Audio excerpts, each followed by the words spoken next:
तस्य संजनयन हर्षं कुरु वृद्ध पितामह सिंहनादं विनिघोषै शंखं दद्मौ प्रतापवान्। ततः शंखाश्च भैर्यश्च पांडवा आनक गोमुखा सहसा एव अभ्यन्यन्त सह शब्द तुमुलोऽभवत्। ततः श्वेतैर्युक्ते महती सयन्दने स्थितौ माधवा पाण्डवाश्चैव दिव्यै शंखौ प्रद्युम्नतुः। पाञ्चजन्यं ऋषिकेशो देवदत्तं धनञ्जय पौण्ड्रुदौद्मो महाशंखा भीमकर्मा वृकोदरा। अनंत विजयं राजा कुंतीपुत्रो युधिष्ठिर नुकुलः सहदेवश्च सुघोषं मणिपुष्पकौ काश्यश्च परमेश्वासा शिखण्डी च महारथा धृष्टद्युम्नो विराटश्च सात्विकी चापारिजातः द्रुपदो द्रौपदयाश्च सर्वशः पृथ्वीपते सौभद्रश्च महाबाहु शंखादमो पृथक पृथक। तब कुरुवंश के वयोवृद्ध परम प्रतापी एवं वृद्ध पितामह ने सिंह गर्जना की सी ध्वनि करने वाले अपने शंख को उच्च स्वर से बजाया, जिससे दुर्योधन को हर्ष हुआ। तत्पश्चात शंख नगाड़े बिगुल तुरही सिंह सहसा एक साथ बज उठे। वह समवेत स्वर अत्यंत कोलाहलपूर्ण था। दूसरी ओर श्वेत घोड़ों द्वारा खींचे जाने वाले विशाल रथ पर आसीन कृष्ण तथा अर्जुन ने अपने अपने दिव्य शंख बजाए।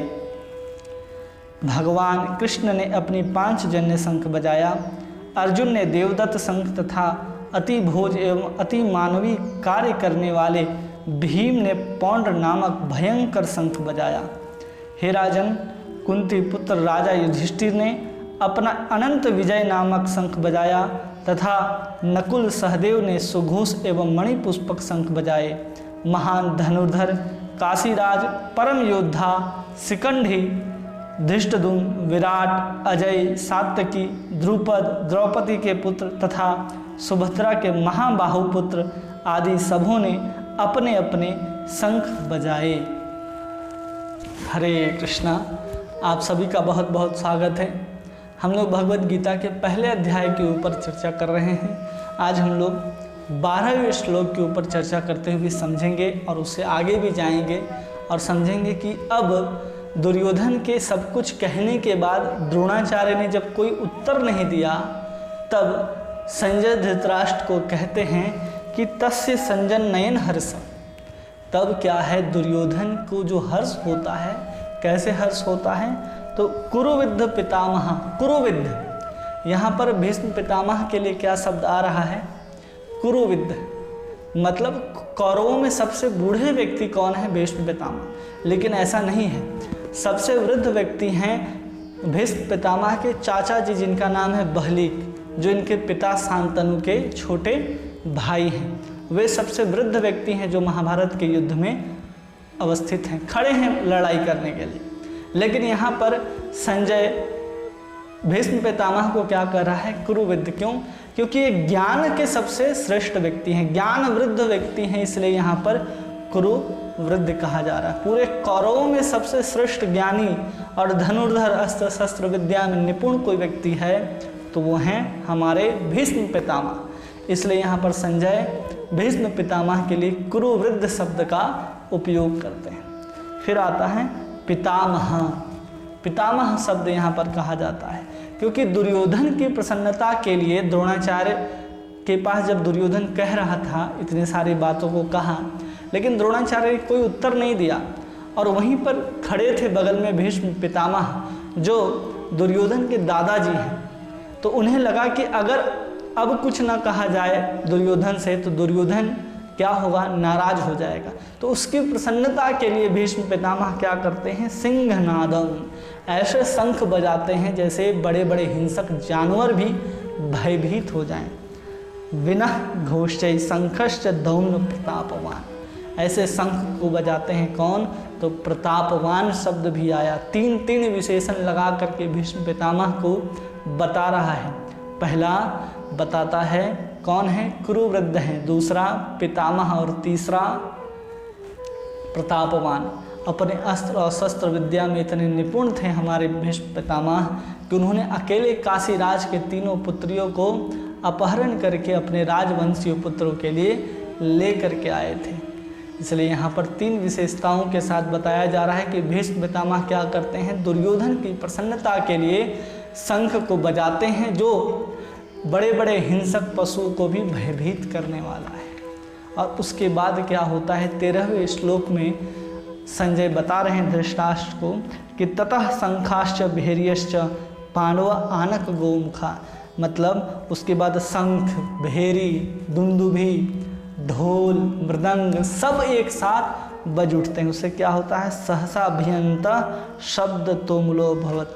पूरा का पूरा महाभारत का वो क्षेत्र जहाँ पर युद्ध लड़ा जाना है, वो कुरुक्षेत्र कोलाहल पूर्ण रूप से भर जाता है। तो उसके बाद बहुत सुंदर कह रहे हैं, क्या कहते हैं कि जैसे ये सब भर जाता है कोलाहल से, तो जितने भी कौरव वंश के जो जितने भी सैनिक थे, राजा थे, महाराजा थे, सब हर्ष से भर जाते हैं। उसके बाद संजय कहते हैं ततः श्वेतैर्हयैर युक्तः, उसके बाद सफ़ेद घोड़ों से युक्त महती सयंदनों स्थिता। महती सयंदने का मतलब यहाँ पर होता है कि ऐसे रथ पर अवस्थित थे जो तेजोमय था।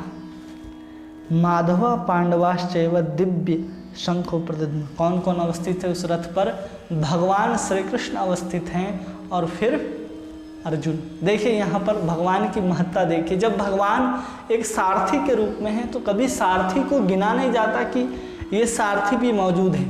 जैसे भीष्म पितामह को के सारथी भी तो होंगे, द्रोणाचार्य के सारथी भी होंगे, लेकिन वहाँ पर नहीं कहा जा रहा है कि कैसे घोड़े पर कौन अवस्थित था।